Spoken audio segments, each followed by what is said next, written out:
Mga malalaking tao na protektor ng Pogo ibubunyag na. Nananawagan si Senator Lito Lapid sa Senado na isama sa investigasyon ang pagsalakay ng mga tauhan ng PAOK sa Pogo Hub sa Pampanga. Ayon kay Lapid, kailangang malaman ang katotohanan kung sino ang tunay na nasa likod ng operasyon ng nasabing Pogo. Ito ay matapos siya na ma-issue na isa siya sa malalaking taong protektor ng Pogo Hub sa bansa. Umaapila rin si Lapid sa mga kapatid sa media na maging balanse at responsable sa kanilang ipinapahayag upang maiwasang madamay ang mga taong wala naman talagang kinalaman sa operasyon ng Pogo sa Pampanga.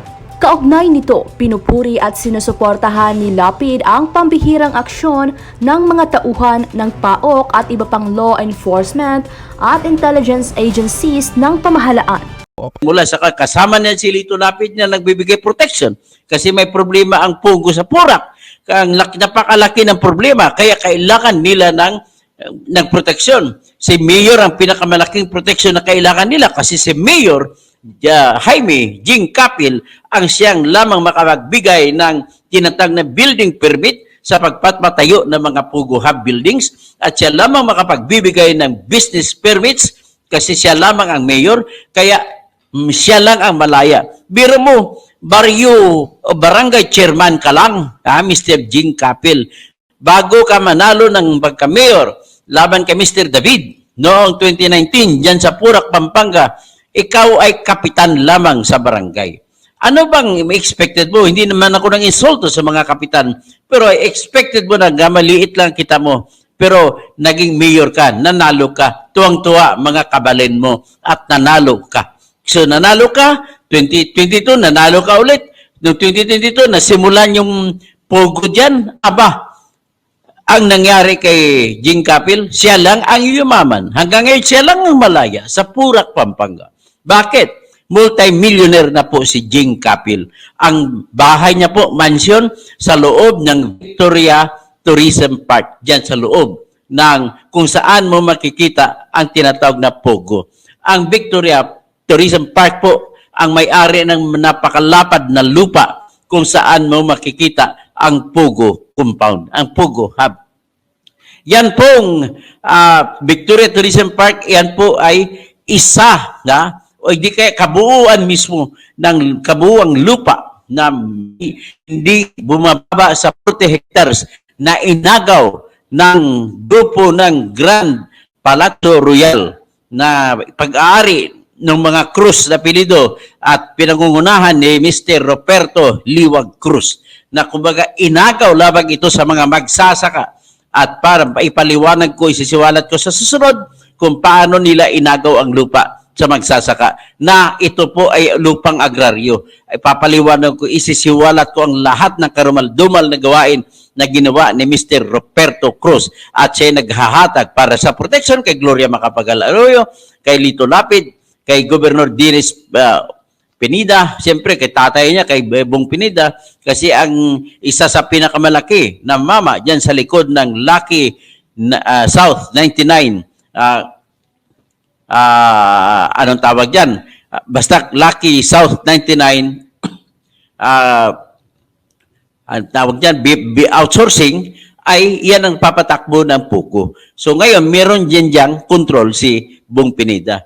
Siyempre, alam mo naman si Bong Pineda, hari po siya ng sugal. Hari siya ng wedding nung araw pa. Sa ngayon, nag-divert siya sa into tinatawag na Isabong. So kalaban niya si Isabong si Atong Ang, si Arnie Tevez, yung dating PNP chief na si Kaskulan, at may isa pa. Sabihin, kinikwento ko, ito lang po sila ang mga taong pwede mo sabihin malaya. Tayo po na dito ako'y nagbabloging araw-araw, hindi po tayo malaya. Sa ngayon, wala ka makikita. Ang nakikita lamang natin na ngumingiti ay yung mga ating politiko. Kagaya kay Lito Lapid, kagaya kay Madam Gloria Macapagal Arroyo, kagaya kay BBM, kagaya kay Duterte, kahit na sabihin natin ginigiit siya, pero marami na siyang pera na ipon mula sa 4 na bilyon kada taon sa 6 na taon na confidential fund sa kanyang Office of the President yung kanyang anak na si Zara ay malaya din kasi nakakangiti, maraming naipong pera at inilagak sa kanyang mga taguan, maaring hindi bangko, kasi na kumita siya ng 125 million na hindi na paliwanag hanggang ngayon, at ang kanyang paliwanag ay sinasabi lamang niya sa satellite offices. Hello, napakalayo naman ng paliwanag, hindi totoo, hindi commensurate sa gastusin na sinasabi mo kaysa pera tinanggap mo. Tapos tinanggap mo, Sara Duterte, ang tinatawag na confidential fund na 2.67 billion pesos bilang mayor ka ng Davao City, pero hindi mo na ipakita. Pero ikaw lang ang malaya na nakangiti at nakangisi sa mga kasama mong mga Pilipino na inyong mga niloloko. Ikaw rin, BBM, yung mga niloko, yung mga ninakaw ng iyong ama, hanggang ngayon nakangiti lamang kayo, at kayo'y nakangiti, buong pamilya Marcos, sapagkat malaya kayo na hindi kayo tinutugis dahil kayo ang presidente. Unti-unti na natatalo ang lahat ng kasong sinampa laban sa inyong pamilya. Kasi kaya ngayon, ikaw lang ang malaya, BBM, hindi kami. Kaya ngalan katotohanan na maraming pogo rito na papaikot, yung mga malaya lang dyan, yung mga politiko lang na nakatanggap ng mga lahat ng payola dyan. So gusto na itong paimbestigahan ni Robin Padilla. Sabi niya, gusto ko malaman kung sino mga politiko involved dito. Baka may mga politiko ang nagpapasok sa kanila dito. Yan, maganda sana, magandang pakinggan. Ayan na, palaban na si Robin sa China. Ayan na, galit na si Robin sa China. At gusto na, pero nakakatuwa sa news report, sa statement niya, Mark Anthony Pacardo at Vivian Vares, sa statement niya, sabi niya gusto niya malaman yung mga local officials. And kwan lang man nasa dulo na ng approval yung mga local officials. Ang nagpapasok talaga dyan, syempre, yung national government, lalo na yung Bureau of Immigration, Department of Foreign Affairs, yan ang mga ahensya dapat habulin nyo. At hindi lang yan, why limit your investigation dyan?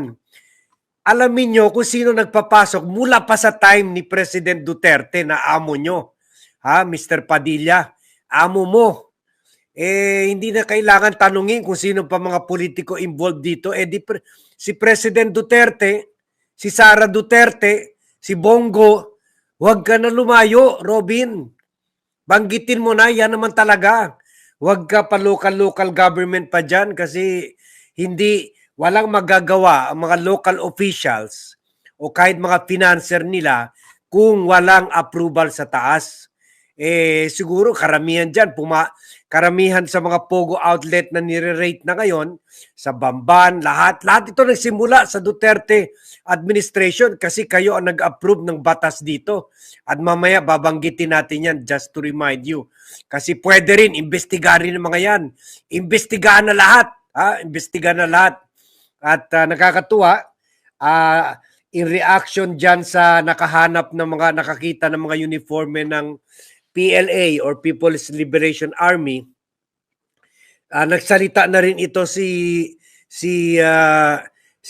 Senator Lito Lapid. Ping ping ping. Laban na.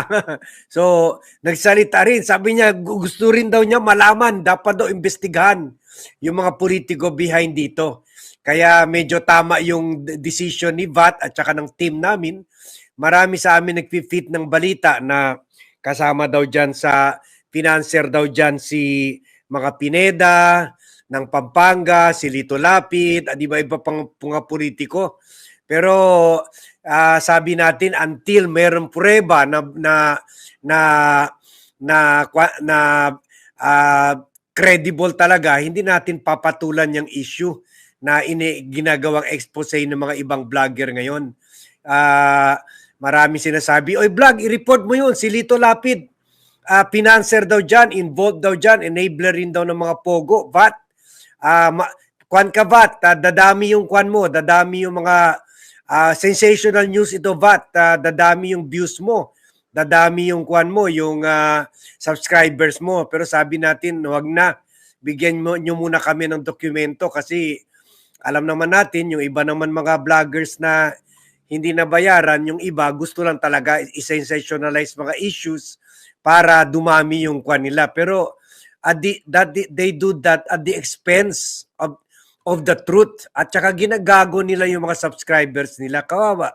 Kawawa naman. So it appears now, with Lito Lapid asking for an investigation kung sino mga politiko rin o sino mga tao behind dito sa mga Pogo operation, it appears na baka hindi siya kasama.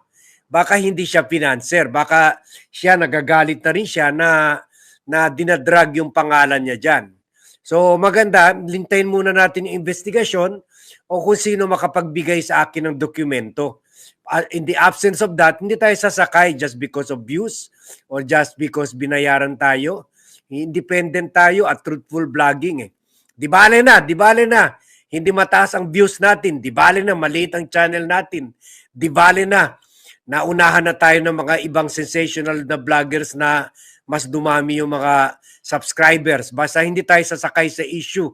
Tulad doon sa issue ng suspension daw ni Baste. Tayo sinabi natin, galing lang yan kay Harry Roque at wala pang suspension order, isususpend pa lang.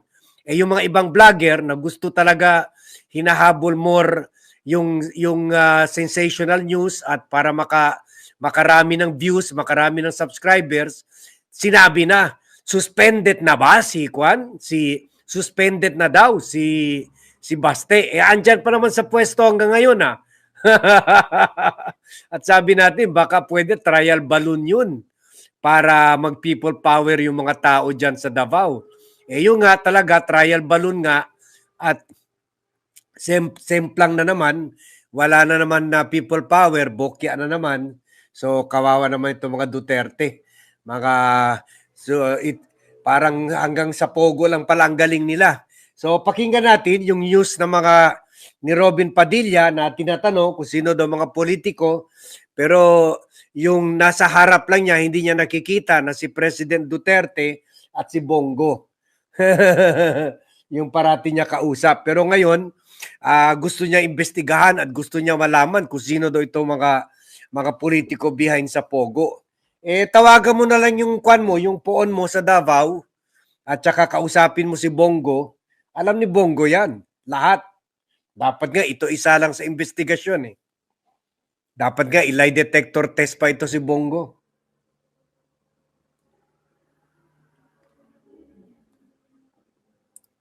Ayan na, magaling na senator. Oo, by the way, si Pad Thai, naalala ko pala. Thank you dito sa neighbor ko dyan sa rest house ko sa San Mateo, Rizal.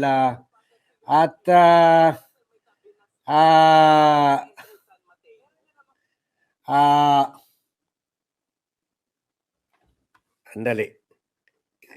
Ano pa tong pangalan? Na si Janie. Si Janie ang neighbor ko na nagbigay sa akin itong Singaporean hat. She's a Singaporean, married to a Filipino, at siya yung may-ari ng Singaporean Cravings. Ang pangalan na Lau Pa Sat na restaurant dyan sa San Mateo, Rizal, na malapit sa rest house ko dyan at namimiss ko na yung bahay ko dyan. Kung saan ako naglalakad tuwing umaga at mga neighbors ko. Si Janie, she's married to a top official kaya hindi na natin banggitin yung family name niya. But thank you, Jenny. I like it. Yung Singaporean hat. So kung pupunta kayo dyan sa San Mateo, malapit rin yan sa San Mateo SM, or malapit rin dyan sa Quezon City at Marikina, bisitahin nyo yung Lau Pa Sat Restaurant, Singaporean Cravings. Ang sarap, parang pumunta na rin kayo sa Singapore. Thanks, Janie, and best regards to the family. Namimiss ko na kayo dyan. Mga more than a month na kami dito sa Zamboanga. Okay, so i-play na natin ito. Ang magaling na senator na hinahanap kung sino daw ang mga politiko nagpi-finance or behind sa mga pogo, pero hindi niya nakikita yung sa harap lang niya na si Duterte at si Bongo. Clear and present danger na po yan para sa atin, ano? Naaalarma ang mga senador sa nakumpiska na pinaghihinala ang Chinese military uniforms na ginalugad na Philippine Offshore Gaming Operator o POGO Hub sa Porac, Pampanga. Para kay Senator Robin Padilla, malinaw na may panganib ito sa mga Pilipino. Ngunit si Pangulong Ferdinand Marcos Jr. na anya at Armed Forces of the Philippines ang dapat magsalita kung may tuturing na itong banta sa national security. Ang dapat anyang tutukan ng mga otoridad ang mga local official na nagkakanlong sa mga iligal na pogo sa Pilipinas. Paano nakakapasok yan dyan? Yun ang tanungin natin. Paano nakapagtayo yan dyan nang hindi nyo alam? May Paano nakapasok yan dyan? Paano naitayo yan na hindi nyo alam?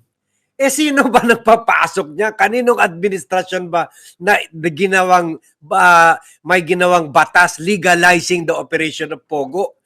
Sino ba naglakad dyan sa Kongreso, sa Senado? Di yung poon mo, sino ba nag-order sa mga senador gumawa ng batas legalizing Pogo? Di amo mo, at hindi naman pwede itinayo yung mga building na yan tulad yung mga 35 to 45 buildings ni Alice Go. Hindi naman pwede parang kabute na lang na itayo yan dito sa Marcos administration. Siyempre, mga 1 year to 2 years maitayo kada isang building dyan. So, ginawa ito doon sa time ng amo mo ni President Duterte. Kaya huwag ka na lumayo. Robin Padilla, nililihis mo lang issue eh. Naghahanap ka lang ng karamay. Bakit hindi mo na ipatawag si Duterte at si Bongo? Ikaw talaga ha, kala mo maluloko mo kami. My goodness gracious naman. Patawarin niyo po ako. Ang pwede ko lang sabihin sa inyo ay ang pinakamahalaga sa lahat. Yung mga politiko na nagbibigay proteksyon dito sa mga illegal na pogo, dapat pong alisan ng maskara. Yun, Gusto rin mo na makita ni Senator alisan ng maskara. Sino pa ba? Hindi na nga, wala nang maskara. Alam na ng buong bayan, Robin. Alam na ng lahat ng subscribers ni VAT na ang poon mo si Duterte ang nagpapasok dyan. At siguro mga Duterte boys rin ang kumita dyan. Di ba? Meron tayo vlog noon, yung sinabi ni Harry Roque, na napupunta lang kay Presidente kasi hindi sila nagbabayad ng tax. Meron sila 50 to 100 billion unpaid taxes. Kanino napupunta yun? Sino bang may hawag ng Bureau of Internal Revenue? Ha? Di yung Malacanang, under sa Malacanang, sinong kumita sa tax na hindi nila binabayaran? At sino kumita sa mga operasyon nila? Sinong nagpapasok niyan dito? Wala naman yan nung time ni former President Benigno Aquino III. Andito lang yan sa Duterte admin. Ikaw talaga, Robin, kengkoy ka talaga. Kala mo talaga, gago na kami. Lahat. Senator Padilla ang plano sa mga mawawalan ng trabaho bago iban ang mga pogo sa bansa. Ayon kay Senate Deputy Minority Leader Rizon Tiveros, pinatutunayan niya ng mga nakitang Chinese military uniforms ang impormasyon mula sa intelligence agencies na may koneksyon ang mga pogo at mga dayuhang intelligence assets. Matagal na anyang nangangamba ang intelligence agency sa mga pogo, kaya dapat na anyang ipag-utos ng Pangulo ang total ban sa mga ito. Maghahain din ng senadora ng panukalang batas na layong ibasura ang batas na nagpapato ng buwis sa mga pogo. Peke man o tunay ang mga nakumpiskang uniforme, para kay Senator Jinggoy Estrada, hindi ito dapat baliwalain ng mga otoridad at alamin kung saan ito mismo ginagamit. Sa Senator Sherwin Gatchalian, naniniwala ring isa na itong malinaw na ebidensya na banta sa seguridad ng bansa ang mga pogo na naging daan-an niya para makapasok sa Pilipinas, hindi lamang ang mga sindikato, kundi pati na umano ang mga nais sirain ang gobyerno. Giit ng mambabatas, panibagong rason ito para ipagbawal na ng Administrasyong Marcos ang mga pogo sa Pilipinas. Umapela rin sa Senator Grace Poe na magkaroon na ng maayos na polisiya para tuluyan ng iban ang pogo sa bansa. Anya, magagamit sana sa pangangailangan ng bansa ang milyong-milyong piso na ginagastos ng gobyerno sa kada operasyon laban sa mga pogo kung tuluyan na itong ipagbabawal. Nanawagan naman sa Senator Lito Lapid na isama na ang ni-raid na Pogo Hub sa Porac, Pampanga sa kasalukuyang investigasyon ng Senado sa mga Pogo para anya magkaalamanan na kung sino ang nasa likod ng mga iligal na operasyon ng Pogo sa bansa.